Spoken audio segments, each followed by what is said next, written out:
मंगलौर विधानसभा में हुई फायरिंग पर सामने आया हरदा का बयान। बोले, वोट के लुटेरों ने वही कर डाला जिसका डर था। सिस्टम की हकीकत, बीमार युवती को डंडी कंडी के सहारे पहुंचाया अस्पताल। बद्रीनाथ हाईवे पातालगंगा लक्सी टनल के पास पहाड़ी से हुआ भारी भूस्खलन, सड़क हुई बंद। प्रदेश में लगभग हर महीने एक जवान देश के लिए दे रहे हैं अपना सर्वोच्च बलिदान। फांसी की सजा पाए आरोपी को हाईकोर्ट ने अंडरग्राउंड पर रिहा किया। हरमीत सिंह ने पूरे परिवार को सुलाया मौत की नींद। नमस्कार, आप देख रहे हैं उत्तराखंड टाइम में आपके साथ सपना कंडियाल। नजर डालेंगे आज की खबरों पर।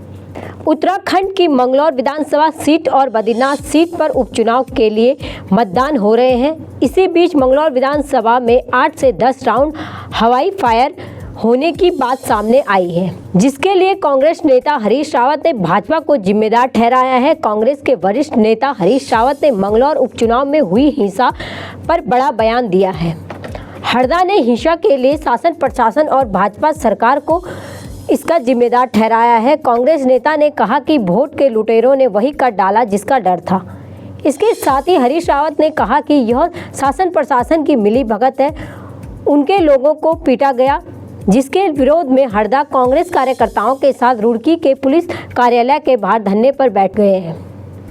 जो कुछ हो रहा है वो लोकतंत्र के लिए बहुत चिंताजनक है, उत्तराखंड के लिए बहुत चिंताजनक है। लिबरहेडी में जो लोग वोट डालने के लिए आ रहे थे उन पर गोली चलाई गई, पुलिस गायब है, घायलों को उठा नहीं रही है।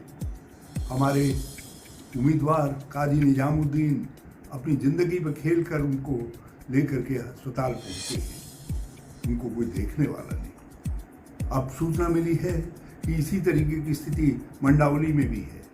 लाठियाँ फटकारी जा रही हैं, जो कांग्रेस के लिए वोट डालने जाना चाहते हैं उनको डराया जा रहा है। पुलिस उस मतदाता को डरा रही है जो मतदाता लोकतंत्र को शक्ति देना चाहता है, जो लोकतंत्र का अपहरण करना चाह रहे हैं, लोकतंत्र को लूट लेना चाह रहे हैं, उनको संरक्षण दिया जा रहा है। ये क्या हो रहा है भगवान? हमने इस राज्य के लिए कई सपने सजोए और ये सपनों का राज्य है, ये उत्तराखंड के लोगों के सपनों का राज्य है। हजारों लाखों लोगों ने अपना सर्वस्व निछावर कर दिया इस राज्य को बनाने के लिए। हमको ये उम्मीद नहीं थी कि हमारे वोटों से जीते हुए लोग, जनता के वोटों से जीते हुए लोगों की सरकार इस तरीके के हालात होने देगी। ये क्या हो रहा है? मैं बहुत चिंतित हूँ, बहुत चिंतित हूँ। स्वास्थ्य की खराबी के बावजूद जो है मेरी भुजाएं फड़क रही है इस स्थिति का मुकाबला करने के लिए। मैं किसी को अपने, और ये अकेले मेरा दर्द नहीं है, ये उन हजारों हजार लोगों का दर्द है जो इस राज्य के विषय में सोचते हैं, इसके भविष्य के विषय में सोचते हैं। और मैं अब भी अपील करना चाहता हूँ मुख्यमंत्री से, निष्पक्ष चुनाव करवाएं। जो मतदान डालना चाहते हैं उनको मत डालने दें, और जो ऐसी ताकतें हैं जो ताकतें मतदाता को रोक रही हैं, मतदान करने से रोक रही है, उनके ऊपर कार्रवाई करें, उनको दंड दें, उनको बाधित करें। लेकिन किससे कहें? ऐसा लग रहा है कि हमारी बातें हमारी अपनी। सरकार भले ही गांवों को सड़क सुविधाओं से जोड़ने के दावे करती है, लेकिन जमीनी हकीकत ठीक उससे उल्टी है। प्रदेश में आज भी कई गांवों में डंडी कंडी यहां एम्बुलेंस का काम करती है। जहां ऐसा ही कुछ मामला विकासखंड देवाल के अंतर्गत यातायात से वंचित दूरवर्ती गांव बलाट से सामने आया है, जहां एक युवती का बच्चा होने के बाद अचानक तबीयत बिगड़ गई। लोगों ने 3 किलोमीटर डंडी कंडी के सहारे सड़क तक लाया, जिसके बाद महिला को हॉस्पिटल तक पहुंचाया गया। गौर हो कि दूरवर्ती गांव बलाट की युवती का बीते दिन गांव में ही प्रसव हुआ था। प्रसव के बाद ही युवती का स्वास्थ्य खराब होने लगा था, लेकिन बीते दिन उनका स्वास्थ्य अधिक बिगड़ गया और वो चलने फिरने तक में असमर्थ हो गई, जिस पर ग्रामीणों ने युवती को अस्पताल ले जाने का फैसला किया और आनन फानन में डंडी कंडी तैयार कर करीब 3 किलोमीटर दूर तय कर रोड तक पहुंचाया। भूस्खलन से रोड बंद होने के कारण युवती को डंडी कंडी से कड़ी मशक्कत के बाद भूस्खलन प्रभावित मार्गों को पार कर अन्य वाहन से उप जिला चिकित्सालय कर्णप्रयाग में ले जाया गया, जहां उसका उपचार चल रहा है।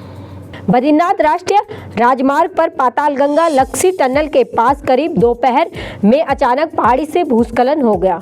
गनीमत रही कि इस दौरान वहां कोई भी वाहन नहीं चल रहा था, जिससे बड़ा हादसा होने से टल गया। 3 दिन से कोई भी बारिश नहीं हुई है, इसके बावजूद भी पहाड़ भर भराकर टूट रहे हैं। जिस जगह पर नाले में भूस्खलन हुआ है वह पुराना लैंडस्लाइड जोन है। अभी यहां पर मलबे को हटाया नहीं जा सकता है। जोशीमठ में हाईवे टूटने से बड़ी संख्या में यात्री वहां फंसे हुए हैं। आज मतदान के चलते होटल और दुकानें भी बंद हैं, जिससे यात्रियों को खासी परेशानी उठानी पड़ रही है। उत्तराखंड से लगभग हर महीने एक जवान देश के लिए अपना सर्वोच्च बलिदान दे रहा है।